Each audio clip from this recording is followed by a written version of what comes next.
Hello, good morning to ninth class. आज हम आपका चैप्टर नंबर 2 करेंगे भी, क्योंकि आपका जो लास्ट चैप्टर नंबर 6 था वो इस सेशन के लिए डिलीट हो चुका है। डेमोक्रेटिक राइट्स, लोकतांत्रिक अधिकार, आपका चैप्टर नंबर 6 था, ये डिलीट हो चुका है। तो इसलिए हम आज आपका चैप्टर नंबर 2 स्टार्ट करने जा रहे हैं। ये बच गया था बीच में, लोकतंत्र क्या है और लोकतंत्र क्यों। और जो फर्स्ट चैप्टर है आपका वो पहले से ही डिलीट हो चुका था, तो उसमें से कुछ मेन जो इंपॉर्टेंट लाइन है वो पढ़ेंगे सिर्फ। तो आज ये पढ़ते हैं। इंट्रोडक्शन। पिछले जो चैप्टर था यानी इससे जो पिछला चैप्टर था यानी 1 की बात कर रहे आइए, उसकी कथाओं और विश्लेषणों से हमें इस बात का आभास हो जाता है कि लोकतंत्र कैसा है कैसा होता है। उन कथाओं में हमने कुछ सरकारी लोकतंत्रों को देखा, सरकारी सरकारों को लोकतांत्रिक कहा था और कुछ को अलोकतांत्रिक या गैर लोकतांत्रिक। हमने देखा था कि इनमें से कुछ देशों की सरकारें दूसरे सरकारों से अलग अलग हैं। आइए इन इन कथाओं से हम अपने सबक सीखें और कुछ बुनियादी सवाल पूछें, जैसे लोकतंत्र क्या है, इसकी क्या विशेषताएं हैं। हम बहुत सरल परिभाषा से शुरुआत करते हैं, फिर हम बारी बारी से इन बिंदुओं का व्यवहार में अर्थ क्या होता है इसका पता लगाएंगे। यहाँ हमारा उद्देश्य किसी भी सरकार के लोकतांत्रिक होने की न्यूनतम विशेषताओं को चिन्हित करना है। यानी लोग किसी भी देश में लोकतंत्र की स्थापना के लिए कम से कम क्या विशेषताएं होनी चाहिए उनकी पहचान करनी है। ये चैप्टर पढ़ लेने के बाद हम लोकतांत्रिक और गैर लोकतांत्रिक में अंतर कर सकते हैं। चैप्टर के अंत में हम न्यूनतम लक्ष्य से आगे बढ़कर लोकतांत्रिक की डिटेल में परिभाषा जान पाएंगे। पिछले चैप्टर में हमने पढ़ा था कि समकालीन दुनिया में लोकतंत्र ही सबसे महत्वपूर्ण या लोकप्रिय शासन है, परंतु ऐसा क्यों है? कौन सी चीज़ें इसे दूसरी व्यवस्थाओं से अलग बनाती हैं, यूनिक है ये, क्यों है, क्या है ऐसा इसमें? क्या यह शासन की सर्वोत्तम व्यवस्था है? इन सवालों पर हम अध्याय के बाद वाले हिस्से में चर्चा करेंगे। सबसे पहले आ जाते हैं अभी, लोकतंत्र क्या है, व्हाट इज डेमोक्रेसी। पिछले अध्याय में हमने दुनिया के कई हिस्सों में अनेक विवरण पढ़े थे। इन विवरणों में हमने अनेक शासन व्यवस्थाओं और संगठनों पर चर्चा की थी। इसमें से कुछ शासन व्यवस्थाओं को हम लोकतंत्र कहते हैं, यानी जिसमें लोकतंत्र की विशेषताएं पाई जाती हैं उसको तो हम लोकतांत्रिक देश कहते हैं, और जिसमें लोकतंत्र की कोई भी विशेषता नहीं पाई जाती उसको हम गैर लोकतांत्रिक शासन व्यवस्था कहते हैं। क्या हम जिन्हें लोकतांत्रिक कहते हैं, हम सभी देशों की सरकारों के बारे में एक बहुत बड़ी चीज़ याद कर सकते हैं। यानी जिन देशों को हम ये कहते हैं कि ये देश लोकतांत्रिक है, तो उन सभी देशों की सरकारों के बारे में एक बड़ी चीज़ याद कर सकते हैं। ये पिनोशे के शासन से पहले और बाद का चिले, ये राष्ट्रपति था भी चिली का, उसके शासन से पहले और बाद का चिले में क्या परिवर्तन आया। कम्युनिस्ट शासन व्यवस्था समाप्त होने के बाद का पोलैंड, और एन क्रूमा की सरकार के शुरुआती दौर का घाना। घाना एक देश का नाम है। तो एन क्रूमा की जो सरकार थी उसके शुरुआत में कैसी व्यवस्थाएं थी, क्या चेंज था। इन सभी सरकारों में कौन सी एक बात समान है, हम इन्हें लोकतांत्रिक सरकार क्यों कहते हैं। पिनोशे के दौर वाले चिले, कम्युनिस्ट शासन व्यवस्था वाले पोलैंड और घाना में एनक्रूमा के बाद वाले शासनकाल से में क्या क्या डिफरेंस मिलता है, क्या अंतर है। इन सरकारों और म्यांमार के सैनिक शासन में क्या समानताएं हैं। क्या हम इन सरकारों को गैर लोकतांत्रिक कह सकते हैं, या हम इनको गैर लोकतांत्रिक क्यों कहते हैं। इन्हीं बातों के आधार पर सरकार की कुछ सामान्य विशेषताएं लिखी जाती हैं। जैसे आपको लिखना है भी लोकतांत्रिक सरकार और गैर लोकतांत्रिक सरकारों की कुछ विशेषताएं। तो लोकतांत्रिक सरकार की एक एक विशेषता बता देता हूँ मैं। लोकतांत्रिक सरकार में सरकार जो होती है वो लोक कल्याण के काम करती है, और गैर लोकतांत्रिक में सरकार अपने खुद की शासन व्यवस्था चलती रहे ऐसे कार्य करती है ताकि उसकी बीच में कोई रुकावट न आए। यहाँ पर लोकतांत्रिक में सभी की लोगों का ख्याल रखा जाता है, सभी की ये योजनाएं बनाई जाती हैं और सरकार सभी के मतों पर विचार करने के बाद ही कोई कानून बनाती है।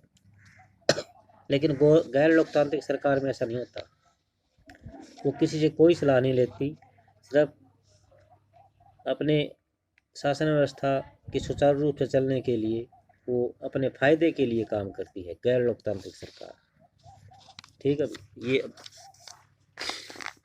अब आ जाओ यहाँ पर। तो परिभाषा की जरूरत क्यों पड़ी हमें लोकतंत्र की? आगे बढ़ने से पहले आइए कुछ एक मेधावी छात्रा लड़की है, मेधावी छात्रा मैरी की आपत्ति पर गौर किया जाए। यानी मैरी नाम की लड़की है, वो उसके कुछ सवाल है वो पूछना चाहती है। तो मैडम यहाँ पर है लिंग दो, तो उन दोनों के बीच की बातचीत सुनते हैं। मैरी कहती है, मैडम मुझे यह तरीका अच्छा नहीं लगता, एक अध्याय तो किस्सों और लोकतांत्रिक व्यवस्थाओं की चर्चा में लगा दिया। यानी इससे ठीक जो पिछला चैप्टर था उसमें तो हमने किस्से और लोकतांत्रिक व्यवस्थाओं की चर्चा में लगा दिया, अब हम आकर लोकतंत्र का मतलब जानने की कोशिश कर रहे हैं। मेरे कहने का मतलब यह है कि इस काम को ही हमें पहले करना था और पहले अध्याय वाली पढ़ाई, अब क्या ऐसा ठीक नहीं होता? यानी वो ये कह रही है जो चैप्टर पीछे है आपके वो तो हमें पहले पढ़ लिया, हमने पहले पढ़ लिया, लेकिन अब दूसरा पढ़ रहे हैं। वो उसका मतलब ये था कि पहले तो सेकंड चैप्टर पढ़ा जाए फिर फर्स्ट पढ़ा जाए। अब मैडम क्या देती है जवाब, तुम्हारी बातों में दम है, पर क्या हम अपने सामान्य जीवन में भी ऐसा ही नहीं करते? क्या हम कलम, बरसात या प्रेम जैसे शब्दों का उपयोग करने से पहले इनकी परिभाषा स्पष्ट करना जरूरी समझते हैं? जरा सोचो, क्या हमारे पास इन शब्दों की बहुत स्पष्ट और सर्वमान्य परिभाषा है? शब्दों का उपयोग करके ही हम अपने उनका अर्थ जान सकते हैं। ठीक है, फिर परिभाषा की जरूरत क्यों है? मैडम कहती है तो हमें परिभाषा की जरूरत तभी पड़ती है जब हम किसी शब्द का उपयोग करने में परेशानी महसूस करते हैं। हमें बारिश की परिभाषा की जरूरत तभी होती है जब हमें बूंदाबांदी और बादल फटने जैसी स्थिति और सामान्य बरसात में फर्क करना हो। लोकतंत्र पर भी यही बात लागू होती है, हमें इसके लिए भी स्पष्ट परिभाषा की जरूरत है, क्योंकि लोग इस शब्द का प्रयोग अलग अलग अर्थों के लिए करते हैं। बहुत अलग तरह की सरकारें भी खुद को लोकतांत्रिक ही कहती हैं। इसी तरह एक नेक्स्ट जो स्टूडेंट है वो क्या कहता है, रिबयांग, लेकिन हमें परिभाषा बनाने की जरूरत ही क्या है? एक दिन आपने हमें अब्राहम लिंकन का एक वाक्य सुनाया था, लोगों के लिए, लोगों की और लोगों के द्वारा चलने वाली शासन व्यवस्था ही लोकतंत्र है। तो ये लोकतंत्र के बारे में अब्राहम लिंकन के विचार हैं जो कि सर्वमान्य है, इसको नोट कर लेना भी।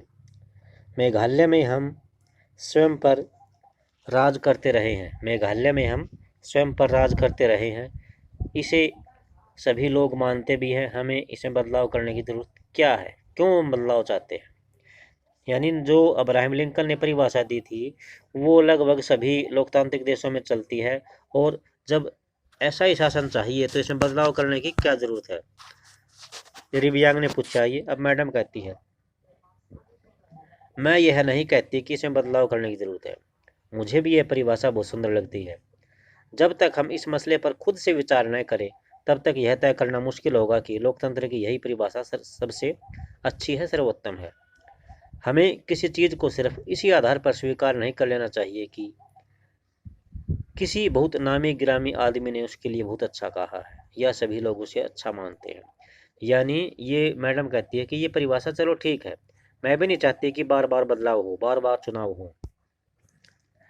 हमें लेकिन एक बात ध्यान रखनी चाहिए कि हमें केवल किसी भी चीज़ को इस आधार को लेकर स्वीकार नहीं कर लेनी चाहिए कि ये बात तो एक बहुत बड़े व्यक्तित्व ने कही है, बहुत बड़े टैलेंटेड आदमी ने बोली है, किसी देश के राष्ट्रपति ने कही है, या प्रधानमंत्री मोदी ने कही है, या एक्टर अमिताभ बच्चन ने कही है ये बात, तो ये सही होगी।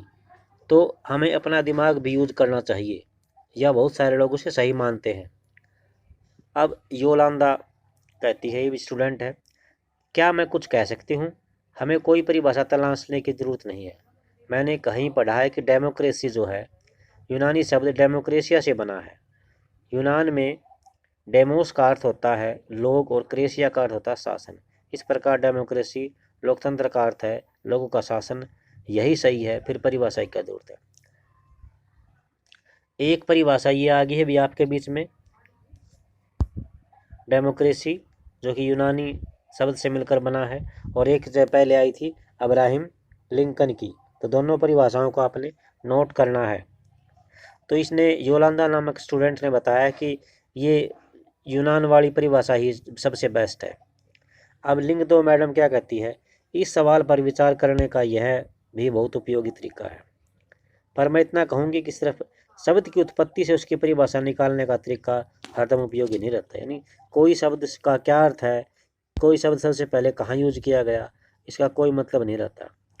शब्द का अर्थ हमेशा अपने मूल रूप से जुड़ा वो बंधा हुआ नहीं रह सकता।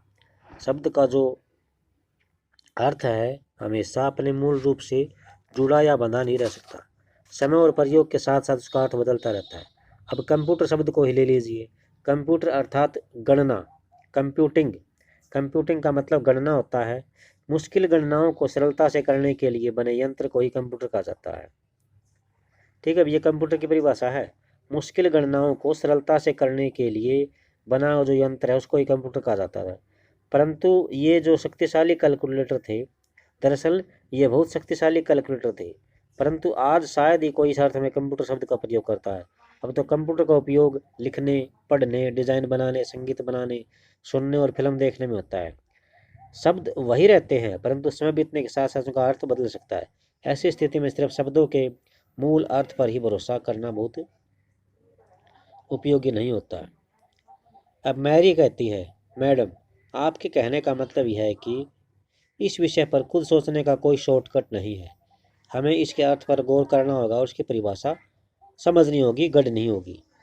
लिंग दो मैडम कहती है, तुम सही कह रही हो, एकदम सही, इसलिए आओ अब यह काम कर ही डालें।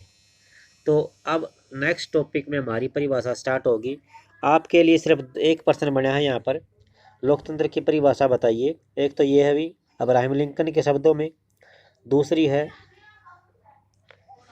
डेमोक्रेसी जो वर्ड है यूनानी शब्द से बना है, डेमोक्रेसिया से बना है। यूनानी में डेमोस का अर्थ होता है लोग और क्रेसिया का अर्थ होता है शासन।